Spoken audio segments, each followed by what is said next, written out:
ఇంతకుముందు మనము ఇంగ్లీష్ భాషకు సంబంధించినటువంటి కొన్ని చారిత్రాత్మక అంశాలను మనం పరిగణలోకి తీసుకున్నాం. వాటి గురించి చర్చించాం.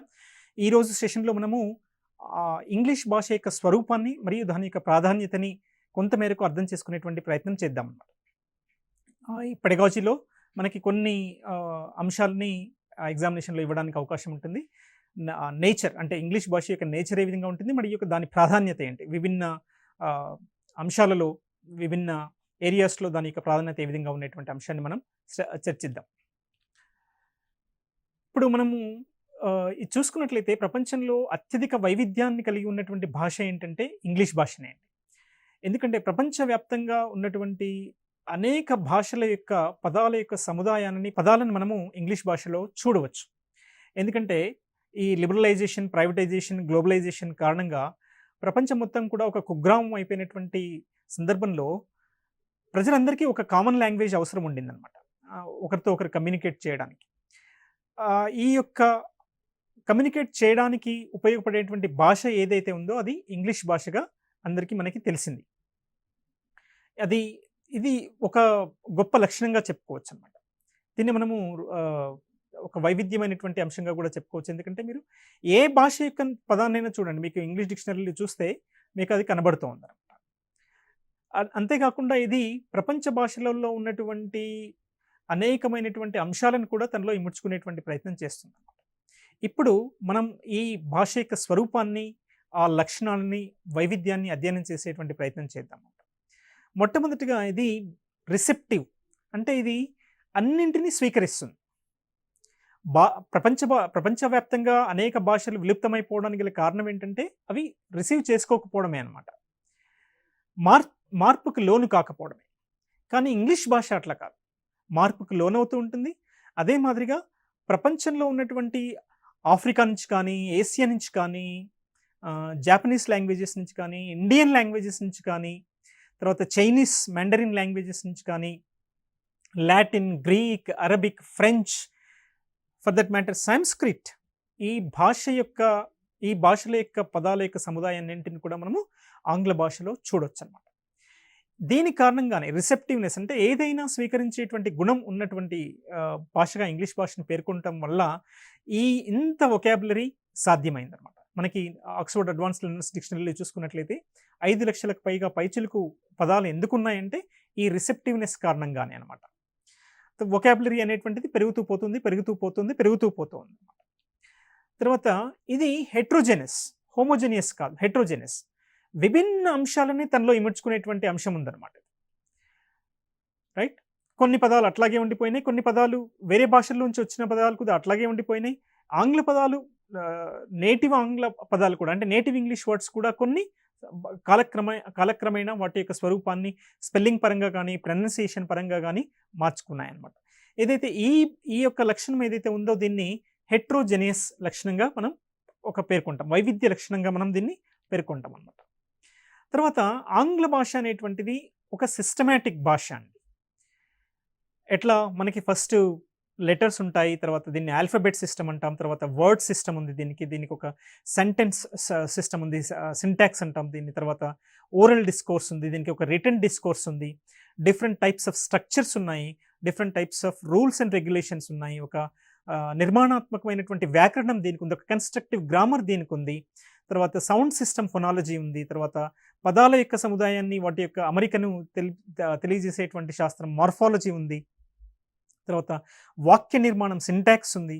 కాబట్టి ఇది ఒక సిస్టమాటిక్, అంటే ఒక నిర్మాణాత్మకంగా అరేంజ్ చేయబడినటువంటి భాషగా మనం చూడవచ్చు, సిస్టమాటిక్ లాంగ్వేజ్ అన్నమాట. తర్వాత యునిక్ లాంగ్వేజ్, ప్రపంచ భాషలలో ఏదైనా యునిక్ భాష ఉందంటే, అది యునిక్ లాంగ్వేజ్ ఏదైనా ఉందంటే అది ఇంగ్లీష్ లాంగ్వేజ్. మీరు దాన్ని ఎట్లా మాట్లాడాలనుకుంటే మాట్లాడవచ్చు.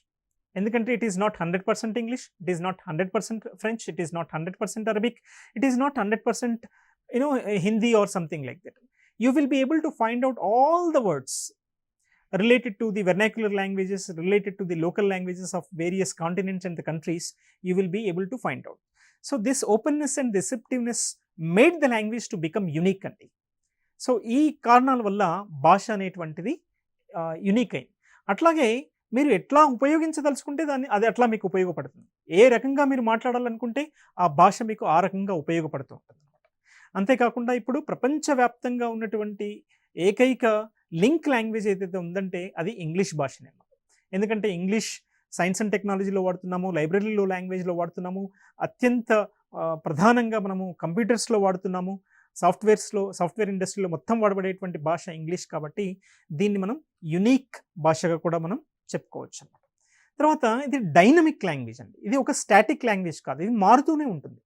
నిరంతరం అనేకమైనటువంటి మార్పులకి లోనవుతూ ఉంటుందనమాట. ముఖ్యంగా చూసుకున్నటువంటి చారిత్రాత్మక సంఘటన చూసుకున్నటువంటి వాటి ప్రభావం కారణంగా ఇన్వేజన్స్ ప్రభావం కారణంగా, వరల్డ్ వార్స్ ప్రభావం కారణంగా అనేక పదాలు ఆంగ్ల భాషలో వచ్చి చేరడం కారణంగా ఈ భాష అనేటువంటిది నిరంతరం మార్పులకి లోనవుతూ ఉంటుందన్నమాట. ఇప్పుడు కూడా చూడండి మీరు వాట్సాప్‌లో గానీ, లేకపోతే మీరు ఎస్ఎంఎస్‌లో పంపించేటప్పుడు ఇప్పుడు పూర్తి పదాన్ని మనం రాయడం లేదు. వైఈఎస్ ఎస్‌కి బదులుగా ఎస్ అంటున్నాము. వైఓయూఆర్‌కి బదులుగా యు అంటున్నాము. వైఓయూకి బదులుగా యు అంటున్నాము. వైఓయూఆర్‌కి బదులుగా యూర్ అంటున్నాము. ఈ రకంగా మాట్లాడుతున్నాం. భారతదేశంలో ఏ భాషను తీసుకున్నా సరే అది మీకు ఇంగ్లీష్ భాష అనేటువంటిది బాగా మిళితమై ఉన్నటువంటి భాషగా మనము పేర్కొనవచ్చు. ఆ మార్పుకి అది లోనవుతుందనమాట. అందుచేతనే దీన్ని మనం డైనమిక్ భాషగా కేవలం భారతదేశానికి సంబంధించినటువంటి భాషలే కాదండి. ప్రపంచవ్యాప్తంగా ప్రపంచవ్యాప్తంగా ఉన్నటువంటి దేశాల్లో ఉండేటువంటి ప్రజలు వాళ్ళ భాషను మాట్లాడుకునేటప్పుడు ఇంగ్లీష్ భాషకు సంబంధించినటువంటి పదాలను వాడకుండా వాళ్ళ పదాలను వాడలేరనమాట. ఈ రకంగా ఇంగ్లీష్ భాష అనేటువంటిది మారుతూ ఉంటుందన్నమాట. ఇప్పుడు మనం ఉపయోగిస్తున్నటువంటి షార్ట్ లాంగ్వేజ్ ఏదైతే ఉందో అది 150 సంవత్సరాలు, 200 సంవత్సరాల తర్వాత అదే ఒక స్టాండర్డ్ ఫార్మాట్‌గా మారవచ్చు. మనం ఇప్పుడు old English, middle English, modern English గురించి మనం గత సెషన్స్‌లో నేర్చుకున్నాం. ఓల్డ్ ఇంగ్లీష్ నుంచి మిడిల్ ఇంగ్లీష్‌కి, మిడిల్ ఇంగ్లీష్ నుంచి మోడర్న్ ఇంగ్లీష్‌కి అనేకమైనటువంటి మార్పులకి లోనవుంది. ఓల్డ్ ఇంగ్లీష్‌ని, మోడర్న్ ఇంగ్లీష్‌ని పరిశీలించి చూస్తే అసలు ఏమాత్రం పోలిక ఉండదు. అదే మాదిరిగా ఇప్పుడేదైతే మనం షార్ట్ ఫార్మ్ వాడుతున్నామో అది 200 సంవత్సరాలు, 300 సంవత్సరాల తర్వాత అదే ఒక స్టాండర్డ్ ఫార్మ్‌గా కూడా మారేటువంటి అవకాశాలు ఉన్నాయి. ఎందుకంటే భాష అనేటువంటిది ప్రజల యొక్క నిత్య అవసరాలను తీర్చేటువంటి విధంగా ఉండాలండి. Speech is primary, writing is secondary అంటామనమాట. ఇప్పుడు నేను ఒక భాషను నేర్చుకున్నానంటే అది నాకు నిత్య జీవితంలో అది ఉపయోగపడాలి. The main objective of teaching English is also that students must be able to make use of such language which they have learned or which they have acquired in their day-to-day life. So that is what. So that is the reason why English language has become much more dynamic, and it will remain dynamic in the long run also. And as I told you, English language is a very creative language. You can write poems, you can write dramas, you can write poetry, so many things. Whatever the ideas that are going to struck to your mind, simply you can put them on a paper, with reasonable English. You can express so many things. It is not that you have to speak making use of this rule or that particular rule, or there are no hard and fast rules. When it comes to the written language, yes, there are certain rules and regulations, but when you are speaking, it's up to your creativity. It is up to the speaker's creativity in what way that the speaker of the language would like to make use of it. It will be useful to him, it will be useful to her or the speaker. So that is the reason why English language has become creative. This is creative because people start writing in English. They are trying to put their ideas, their feelings, their information, etc. in English language itself. So when other people read it, they are able to explore the author's ideas, the writer's ideas or something like that. So that is how English language has become very much creative language.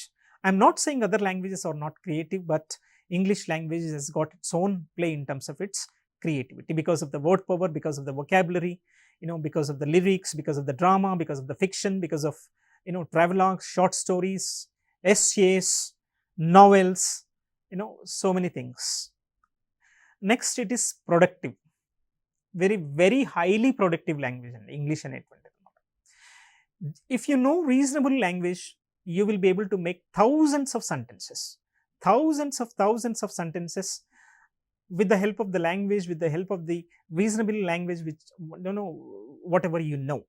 It is not that know entire vocabulary of English language or something like that.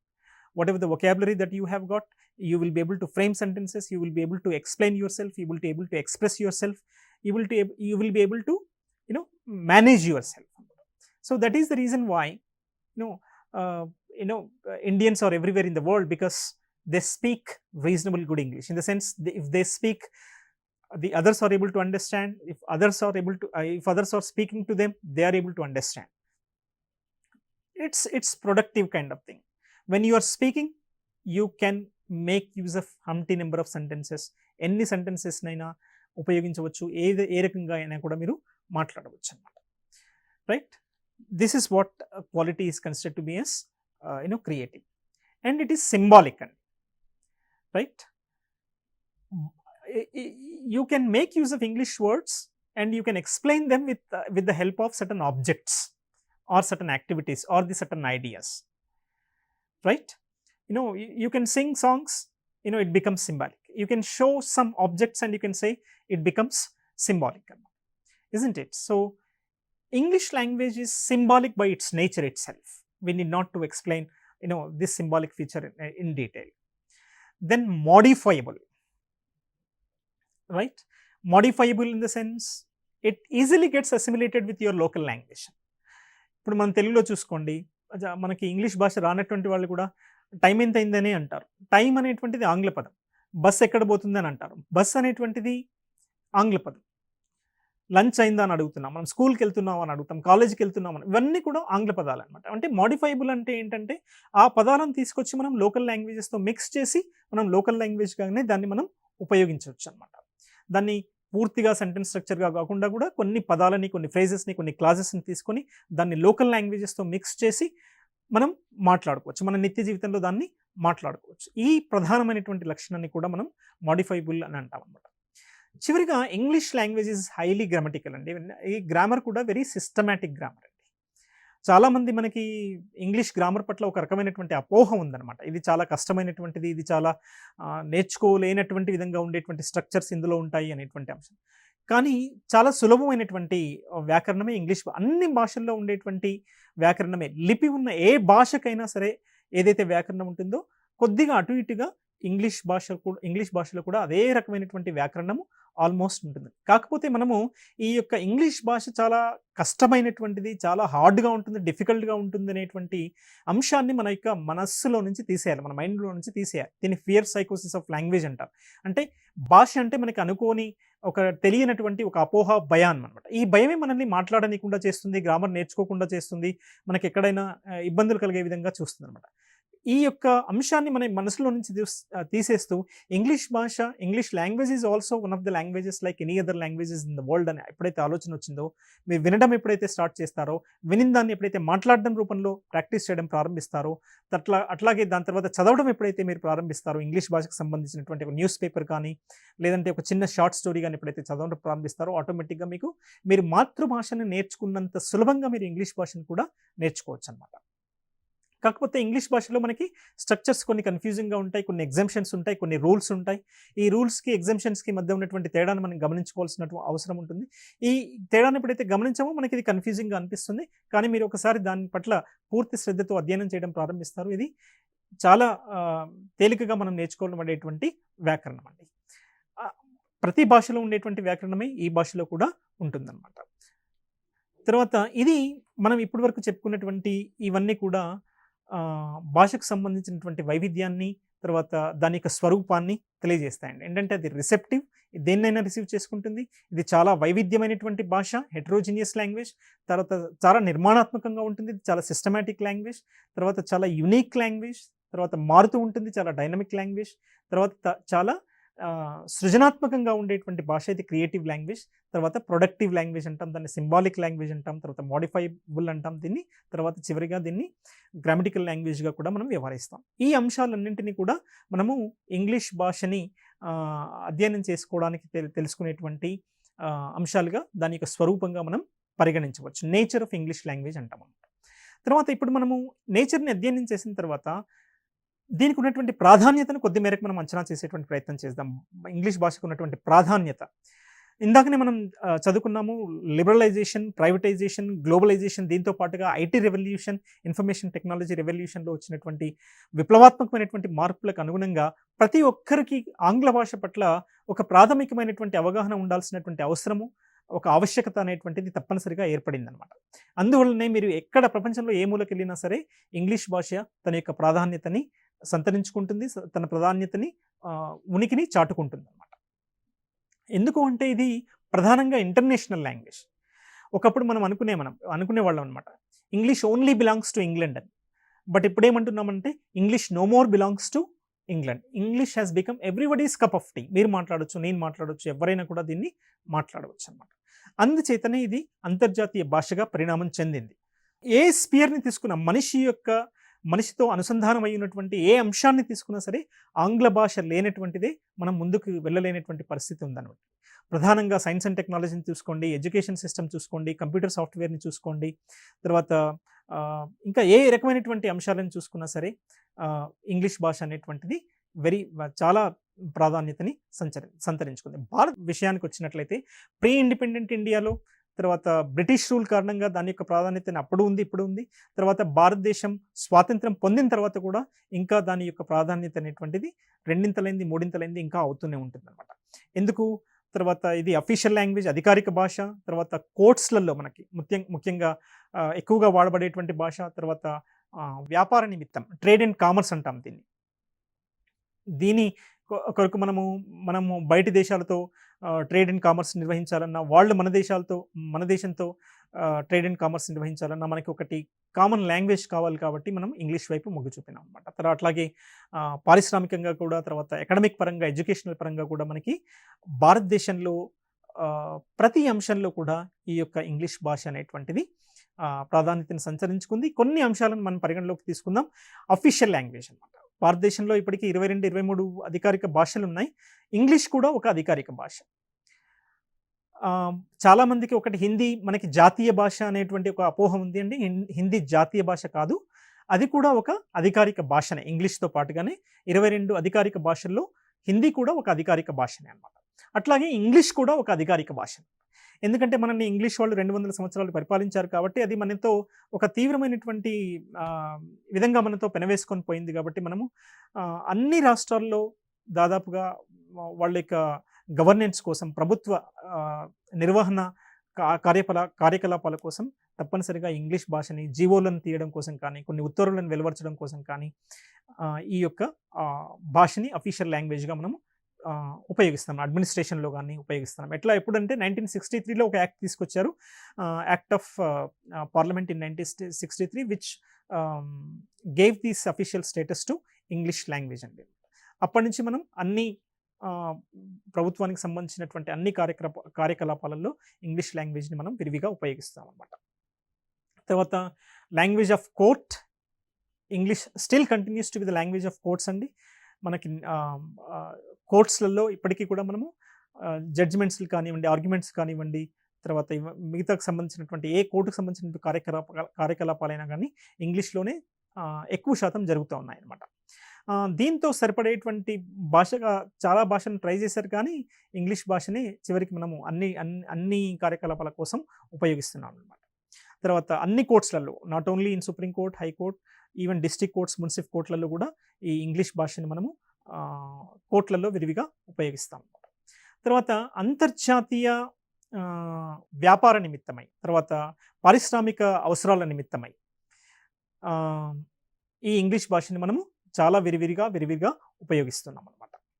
ఎందుకంటే మనకి భారతదేశ భాషలు వాళ్ళకి తెలియదు, వాళ్ళ భాషలు మనకు తెలియదు కాబట్టి మనము ఇండియన్స్ తొందరగా భాష నేర్చుకునేటువంటి ఈ లక్షణాన్ని కలిగి ఉన్నాం కాబట్టి మనము వాళ్ళతో ఈజీగా కమ్యూనికేట్ చేయగలుగుతున్నాం కాబట్టి మనము ఈ భారతదేశంలో మనము ఈ యొక్క అంతర్జాతీయంగా ఈ యొక్క వ్యాపారాన్ని, తర్వాత పారిశ్రామికంగా మనం చాలా పురోగతిని సాధించడానికి అవకాశం. ముఖ్యంగా చెప్పుకోవాల్సింది ఏంటంటే సాఫ్ట్‌వేర్ ఇండస్ట్రీ అండి. మన ఇండియన్స్ ఎక్కువగా ఎందుకు సాఫ్ట్‌వేర్ ఇండస్ట్రీలో ఉన్నారంటే వాళ్ళకి భాష పట్ల ఒక రీజనబుల్ కమాండ్ అనేటువంటిది ఉంది. మీరు ఏ సాఫ్ట్‌వేర్ కంపెనీ చూసుకోండి, లేదంటే సీఈఓస్ మైక్రోసాఫ్ట్ సీఈఓని చూసుకోండి, ట్విట్టర్ సీఈఓని తీసుకోండి, అడోబీ సీఈఓని తీసుకోండి, వీళ్ళందరూ కూడా భారతీయులే. కారణం ఏంటంటే వాళ్ళకి ఇంగ్లీష్ భాష పట్ల ఉన్నటువంటి మక్కువ అనమాట. ఇంగ్లీష్ భాష పట్ల ఉన్నటువంటి సాధికారత అనమాట. ఆ విధంగా మనము మన యొక్క ఉనికిని, భారతదేశం యొక్క ఉనికిని మనము ప్రపంచం యొక్క నలుమూలలా చాటుతున్నాం కేవలం ఇంగ్లీష్ భాష కారణంగానే అనమాట. తర్వాత ఈ ఇంగ్లీష్ భాష ఇంకొక దీని యొక్క ప్రాధాన్యత ఏంటంటే ఇది ఒక లింక్ లాంగ్వేజ్‌గా ఉపయోగపడుతుందన్నమాట. ప్రపంచ దేశాల మధ్య లేదంటే భారతదేశంలో ఉన్నటువంటి వివిధ రాష్ట్రాల మధ్య కమ్యూనికేషన్ కోసము మనం వ్యక్తపరిచేటువంటి భావాలని సరిగా అధ్యయనం చేయడం కోసము, సరిగా అర్థం చేసుకోవడం కోసము ఈ యొక్క భాషని, ఆంగ్ల భాషని మనము లింక్ లాంగ్వేజ్‌గా ఉపయోగిస్తున్నాం అన్నమాట. ప్రజల యొక్క సామాజిక, ఆర్థిక, సాంస్కృతిక అవసరాలలో కూడా అదేవిధంగా పొలిటికల్ వింగ్స్‌లో కూడా పొలిటికల్ రిలేషన్స్ మనం ఇంటర్నేషనల్ కంట్రీస్‌తో మనము చెప్పబడేటప్పుడు కూడా మనము ఇంగ్లీష్ భాషని ఉపయోగిస్తాం అన్నమాట. తర్వాత అత్యంత ప్రధానంగా చెప్పబడేది ఏంటంటే ఇంపార్టెన్స్ ఇన్ ఎడ్యుకేషన్ అండి. విద్యలో ఈ రోజున మనము ఇంగ్లీష్ లేకుండా మనం విద్యను ఊహించలేం. భారతదేశానికి సంబంధించినటువంటి విద్యని.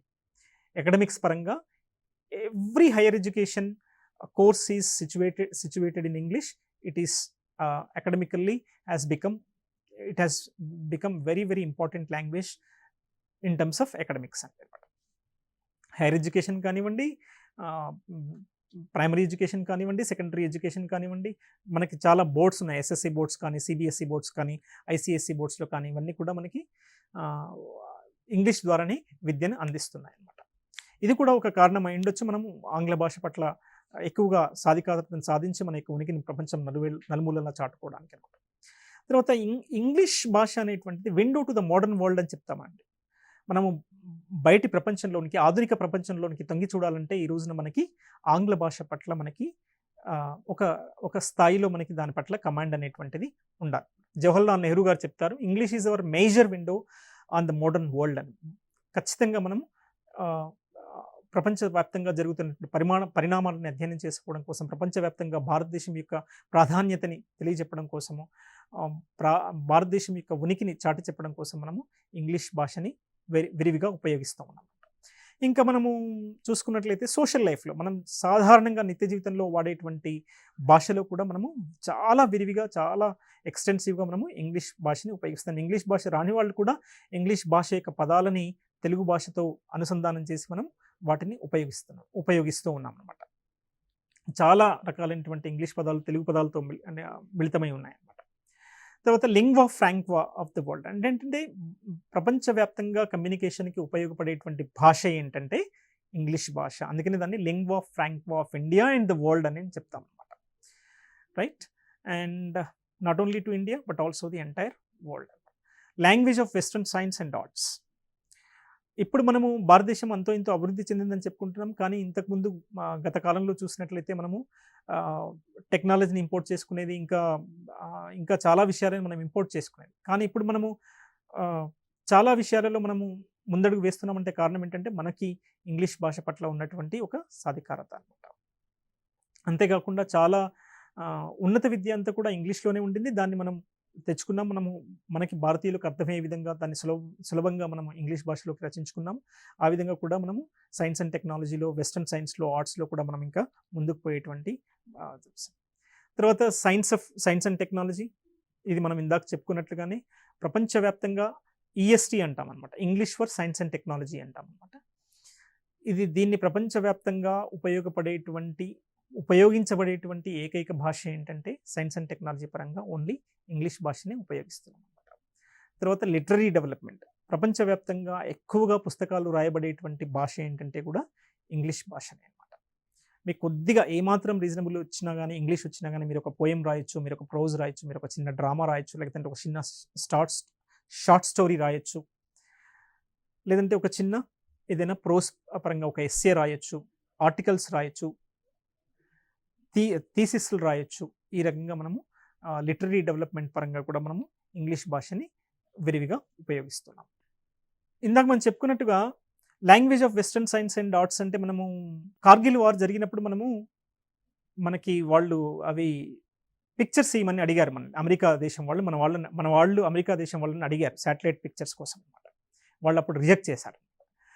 అప్పుడు మనము ఎందుకు చేసుకోలేకపోయినామంటే మనకు ఆ వెస్టర్న్ సైన్స్ని, దానికి సంబంధించినటువంటి శాటిలైట్ టెక్నాలజీని మనము అధ్యయనం చేయలేకపోవడం తర్వాత కాలంలో మనము దాన్ని కూడా చదువుకున్నాం, దాన్ని కూడా అధ్యయనం చేసుకున్నాం. వెస్టర్న్ సైన్స్లో ఉన్నటువంటి అనేక అంశాలను మనము చాలా తేలిగ్గా అధ్యయనం చేసుకున్నాము. దాని తర్వాత మనం ఈ అంతరిక్ష రంగంలో కూడా మనము స్పేస్‌లో కూడా గణనీయమైనటువంటి వృద్ధిని సాధించడంలో కూడా ఈ ఇంగ్లీష్ భాష తన వంతు పాత్రను పోషించింది అని చెప్పడంలో ఏమాత్రం కూడా సందేహం లేదు. తర్వాత కళలకు సంబంధించి, ఆర్ట్స్‌కి సంబంధించి దేశాల మధ్య సాంస్కృతిక కార్యక్రమాలు సంబంధించినప్పుడు వాళ్ళ యొక్క సంస్కృతిని మనము తెలుసుకోవడము, మన యొక్క సంస్కృతిని వాళ్ళు తెలుసుకోవడం కల్చరల్ ఎక్స్‌చేంజ్ అంటామనమాట. ఈ కల్చరల్ ఎక్స్‌చేంజ్ అనేటువంటి అంశాలని పరిగణలోకి తీసుకున్నప్పుడు కూడా ఇంగ్లీష్ భాష తన యొక్క ప్రాధాన్యతని విపరీతంగా సంతరించుకుంటుందనమాట. తర్వాత ఇందాక చెప్పుకున్నట్లుగా లిటరరీ డెవలప్‌మెంట్ అంటే నాట్ ఓన్లీ ఇప్పుడు మనము లిటరేచర్ అంటే only British literature, American literature లేకపోతే ఇంకా ఎవరో ఇంగ్లీష్‌లో రాసిన వాళ్ళని కాకుండా ఇండియన్ రైటింగ్స్ ఇన్ ఇంగ్లీష్ అని కూడా ఒకటుందండి. అంటే భారతీయులు కూడా అమోఘంగా ఇంగ్లీష్‌లో ఆహ్, ఆహ్, రాయగలరండి. ఇప్పుడు మనకి రవీంద్రనాథ్ ఠాగూర్ నుంచి తీసుకున్నట్లయితే విఎస్ నైపాల్ మనకి ఇండియన్ ఆరిజిన్ అతను. ఆఫ్‌కోర్స్ ఇండియాలో లేరు కానీ ఆయన ఇండియన్ ఆరిజిన్ అతను. చాలా గొప్ప గొప్ప అవార్డులు మనకి గిరీష్ కర్నాడ్ కానీ, మహేష్ దత్తాని కానీ, తర్వాత సరోజినీ నాయుడు కానీ, తౌర్ దత్ కానీ, తర్వాత ఇటువంటి వాళ్ళందరూ కూడా ఇండియన్ రైటింగ్స్ ఇన్ ఇంగ్లీష్ అనే ఒక మనకి భారతదేశం తరపు నుంచి ఇంగ్లీష్‌లో అమోఘమైనటువంటి సాహిత్య కళాఖండాలను రచించినటువంటి వాళ్ళు ఇంగ్లీష్‌లో వాళ్ళకి చాలామంది ఉన్నారనమాట. ఆ విధంగా కూడా మన యొక్క సాహితీ ప్రక్రియ ఏదైతే ఇంగ్లీష్‌లో రాయబడి ఉందో ప్రపంచానికి కూడా తెలిసిందనమాట. అట్లాగే ఇందాక మనం చెప్పుకున్నట్టుగా window to the modern world అనమాట. మనకు తెలియనటువంటి అంశాలను ఇంకా తెలుసుకోవాలనుకున్నా కానీ, మన యొక్క నైపుణ్యాలను ఇంకా మెరుగుపరుచుకోవడంలో కానీ, మన యొక్క వృత్తి నైపుణ్యాలను పెంపొందించుకోవడంలో కానీ, మన యొక్క ఇంటెలిజెన్స్ కోషెంట్స్‌ని పెంపొందించుకోవడంలో కానీ, ఇంకా అనేక రంగాలలో మనిషికి సంబంధించినటువంటి ముఖ్యంగా భారతీయులకు సంబంధించినటువంటి అంశాలను అభివృద్ధి చేసుకోవడంలో, ఆధునిక ప్రపంచం వైపుకి మనము ముందడుగు వేయడంలో ఈ ఇంగ్లీష్ భాష అనేటువంటిది చాలా ప్రాధాన్యతని సంతరించుకుంది. అది మనతో నిత్యము అసోసియేట్ అయి ఉంది అని అందుకనే నెహ్రూ గారు చెప్పినట్లుగా ఇందాక నేను చెప్పినాను. English is our major window to the modern world అని చెప్పుకున్నాం కదా. ఆ రకంగా అనమాట. లేదంటే మీరు ఇంగ్లీష్ భాష లేనట్లయితే మీరు ఆధునిక ప్రపంచంలోనికి తొంగి చూడలేరు. ఎందుకంటే మీకేమీ అర్థం కాదు కాబట్టి. కాబట్టి ఆ రకంగా కూడా మనకి ఇంగ్లీష్ భాష అనేటువంటిది చాలా అత్యంత ప్రాధాన్యతని సంతరించుకుంది.